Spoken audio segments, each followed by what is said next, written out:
Bonjour et bienvenue à la critique exigeante avec des nouveaux cheveux, une nouvelle coupe de cheveux. Pour cette review du chapitre 51 de Dragon Ball Super, je viens juste de le lire, j'ai pas encore forcément peut-être toute la réflexion que je voudrais avoir. Mais c'est quand même un chapitre intéressant dans le sens où on montre des nouveaux éléments qui laissent croire que le récit va avoir des nouveaux champs d'action, inclure des nouveaux personnages, notamment avec la conclusion avec Getty, en tout cas le méchant qu'ils ont arrêté, qui décide de se diriger vers la Terre, alors que Vegeta, lui, il est pas là. Goku n'est pas là, donc Gohan va arriver en action peut-être, quelque chose, donc ça peut être intéressant de voir ça se produire, d'autant plus que je pense qu'eux aussi ont eu droit à un boost de puissance de la part de Moro, donc est-ce qu'ils sont aussi capables de gérer du Super Saiyan 3? Techniquement, on a vu que Gohan peut gérer Kefla, qui était très fort, donc ça peut être quelque chose de peut-être potentiellement intéressant. En plus que peut-être que les forces de Moro vont se rendre compte de la trahison ou de la fausse loyauté et se rendre également eux aussi sur Terre. Peut-être que finalement l'action va revenir sur Terre, ce qui, bon, l'action principale, je veux dire, hein, tout le monde est sur Terre, Moro inclus. C'est pas vraiment ce que je souhaiterais, je dirais, parce que ça fait du bien d'être ailleurs et ce serait dommage de revenir sur Terre. Également, on voit cette fois-ci plus en détail les sbires de Moro. Je pense qu'on aurait dû avoir ça dans le dernier chapitre, au risque peut-être de le surcharger. Et ici on les voit, mais ils font pas grand-chose d'extraordinaire. Hein. Il y a un des sbires, je sais plus son nom, qui pète la gueule aux habitants de la race de Puy-Puy sur la planète Zoom. Écoute, Vegeta a défoncé du Puy-Puy très aisément, là, donc le voir les trucider comme ça super aisément, c'est là, oui. Est-ce que c'est super agréable? Bof, un peu de nostalgie ici et là. Et en plus, il y a toujours le plan de Moro qu'on essaie de comprendre. Hein? Ces gars-là veulent de l'argent. Moro, pour l'instant, est très bien parti pour détruire le peu de planètes qu'il y a dans l'univers. Hein, on s'en entend, 28. À moins qu'on va me dire que, par exemple, la planète que les filles attaquaient, elle aussi, on les voit. On voit pas grand-chose à ce niveau-là. Ils sont sur une planète, mais est-ce que c'était une des 28 planètes? Hein? On dirait plus qu'on est des hommes lézards, peut-être pas capables de communiquer. Donc peut-être que ça ne fait pas partie des 28 planètes. Mais n'empêche que Moro... Techniquement, il n'y a pas beaucoup de planètes, et en plus, il n'y a aucune mention à Freezer dans ce chapitre-là, alors que très rapidement, lui devrait se rendre compte qu'il y a une nouvelle menace qui est en train de prendre contrôle de l'univers, son univers à lui. Et justement, il n'y a pas de mention de Freezer, mais on peut espérer qu'au courant de l'histoire, il va débarquer. Broly aussi, techniquement, il devrait aussi débarquer. Je veux dire, l'univers, vous l'avez fait décider de façon si petite, même si on a également quand même des notions du fait que peut-être qu'on n'a pas beaucoup de planètes, mais qu'elles sont très éloignées l'une par rapport à l'autre. Donc forcément, je pense que ces personnages-là vont peut-être être appelés dans le récit, d'autant plus qu'on a maintenant un rappel de l'Ultra Instinct, parce qu'enfin, on gère un peu plus le personnage de Merus, même si encore une fois il y a une part de mystère, et pourquoi est-ce que Merus fait juste pas expliquer pourquoi il est aussi fort, parce qu'on s'entend, là on a une confirmation quant à il est nécessaire pour Goku de passer en Super Saiyan God, parce que Super Saiyan 3 c'est pas assez.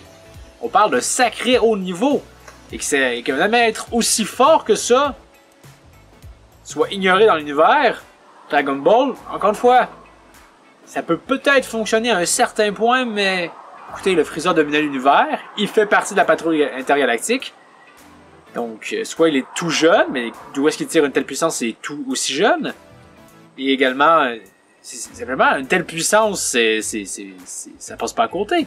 Du Super Saiyan 3, purée, là. Donc ça aurait vraiment été bon de le recruter pour le tournoi du pouvoir, mais bon, on ignorait son existence, mais encore une fois, juste le fait d'ignorer son existence, ça me semble un peu fort, un peu difficile à avaler.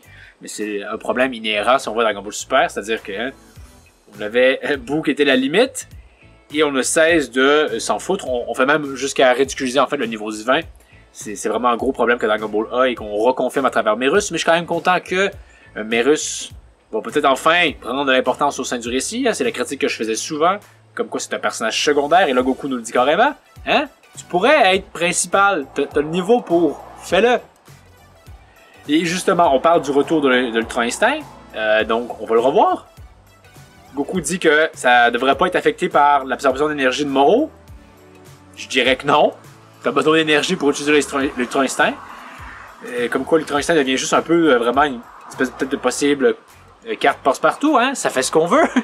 Hein? On se souvient dans l'anime, dans le manga c'était un petit peu différent, là, mais techniquement ça devrait pas booster ta défense.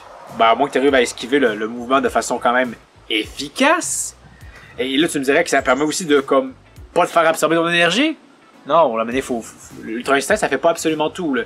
Mais je suis quand même heureux on l'a introduit ce concept-là, que je trouve vraiment pas une très bonne idée. Mais puisqu'on l'a introduit, ça serait bien qu'on l'utilise. Donc, revoir Goku qui veut, avec Merus, apprendre à contrôler l'Ultra Instinct, parce qu'on faut croire que Merus, justement, on le voit un petit peu, hein, semble avoir des bases de l'Ultra Instinct, un peu comme Tortue Géniale, malheureusement, nous l'avait démontré. Donc, ramener Merus, c'est intéressant. Moro rajeunit de plus en plus. On ne sait pas à quel point, là, maintenant, il est rendu dans sa forme, sa prime, hein, sa forme la plus puissante. Mais là, on s'entend que son niveau, son niveau maximal, je pensais qu'il avait été atteint. Et non, on est encore loin de ça. Et également, on ne sait pas du tout c'est quoi son plan, comme j'en avais un peu parlé, hein. Les bandits, ils veulent de l'argent, lui, il veut bouffer de l'énergie. Comment est-ce que ça marche ensemble?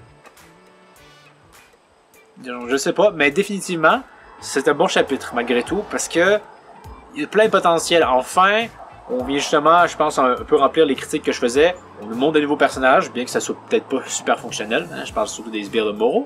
Et également, on semble faire en sorte que l'histoire va faire en sorte que Gohan et les autres, peut-être Freezer, etc., vont débarquer. Et toute l'histoire avec Vegeta, par exemple, je trouve ça pas formidable tant que ça. Hein, une petite notion par rapport à Trunks, et comme quoi le sbire de Moro, sans le boost de Moro, vaut absolument rien. Oui, normal, mais en même temps, il y a Merus. C'est ça un peu aussi l'enjeu, hein. C'est comme, lui, il est super balèze, mais lui ne l'est pas. Mais ce serait pas une contradiction qu'il le soit plus que Merus est super balèze. Etc. Et avoir Vegeta qui est frustré, qui ne veut plus se faire humilier, et qui dit « Ah, je vais vaincre Moro, ses sbires, et toi, Kakarot. » Oh, oui, vraiment, Vegeta, c'est un des personnages, je le trouve, les plus ratés par Dragon Ball Super, parce qu'il y a une conclusion, hein. Il a compris à la fin de la saga Boo, de façon très touchante, surtout dans l'anime, que Goku est son supérieur. Il comprend. Comment dire, il réalise d'une certaine façon son destin. Il se dit que bon, ben, hein, au final, c'est même pas si important. Et de plus, ben, je sais, Goku, hein, t'es meilleur que moi. C'est la réalité des choses, je l'accepte. Et ça revenait aussi dans Dragon Ball GT. Et ici, ça revient, mais c'est censé être la suite la plus officielle, hein, la suite qui respecte les fans. Et encore une fois, t'as Vegeta qui, ah, je vais réussir à être meilleur que toi, Kakarot, qui sort de nulle part, en plus. Ah. C'est vraiment, je trouve que le personnage de Vegeta dans Dragon Ball Super n'est pas respecté par rapport à sa finalité dans Dragon Ball Saga Boo. Et ça continue comme ça. Là-dessus, je trouve vraiment que c'est dommage. Qu'est-ce qu'il va apprendre sur Yandra? Ça peut être intéressant. Encore une fois, moi, je mise plus sur une ellipse. Hein, je veux de la surprise, s'il vous plaît, et non pas le voir apprendre la technique et le voir débarquer et je le sais c'est quoi sa technique. Allez-y pour de la surprise, s'il vous plaît. Peut-être que le prochain chapitre pourrait être dédié justement à la Terre et ce qui s'y passe. Et qu'après coup, on voit justement les conclusions de l'entraînement de Vegeta et de Merus. Ça pourrait être quelque chose. Également, on peut parler de ce fait que Boo s'est rendormi. Est-ce qu'il va se réveiller? Je sais pas, je pense pas. Je pense que on a le droit au minimum syndical de Boo. Ils se sont dit, il faut qu'on le montre un petit peu en action. Et maintenant, c'est terminé. À moins que la technique pour sceller revienne, mais on a un peu réglé le cas. Comme quoi, hein, t'as plus tous tes pouvoirs, tu peux plus le faire. Donc techniquement, Boo, il sert vraiment plus à rien. À part ne pas se faire absorber son énergie pour aucune raison. Vraiment dit, peut-être la magie du Kaioshin, mais même Boo en lui, c'était là. Donc un peu dommage que Boo soit potentiellement, peut-être, effacé du récit déjà. Donc, je pense que ça conclut mon avis sur le chapitre. Chapitre agréable, comme je vous le disais. Pas forcément exceptionnel, mais on nous pose des éléments qui ont le potentiel de devenir intéressants, en dépit que certains posent parfois des petits problèmes. Merus. Même si ça règle également certains problèmes que Merus posait. Donc, qu'avez-vous pensé du chapitre? Est-ce que c'est agréable? Qu'est-ce que vous pensez des nouveaux sbires de Moro? Hein? Il y en a un qui balance des rayons laser avec ses yeux, ce qui est rien de nouveau dans Dragon Ball. Donc, en plus, il y a un design qui me rappelle beaucoup une espèce de Hit version altérée un peu. Donc, les sbires, je m'en fous un peu. Mais vous, qu'est-ce que vous en pensez? Est-ce que vous les jugez intéressants? Etc. Qu'est-ce que vous pensez de la peut-être venue sur Terre, de l'entraînement de Vegeta? Donc, faites-moi part de tout cela dans les commentaires. Ça va me faire encore une fois un plaisir de discuter, échanger avec vous. Pour la semaine prochaine, sans faute, il y aura le pitch de vente, deuxième partie sur le tournoi du pouvoir. Ça nécessite quand même beaucoup de travail parce qu'encore une fois, il y a tellement de trucs qui clochent dans cet arc. C'est difficile de choisir qu'est-ce que je parle et qu'est-ce que je ne parle pas. Donc, la semaine prochaine, ça va être là. Encore une fois, merci d'avoir regardé. N'hésitez pas à vous abonner, partager, aimer la vidéo, commenter. Et je vous dis à la prochaine! Critique exigeante. I see it now. I fought to push down others. You only fight to push yourself. Hang in there, Kakarot.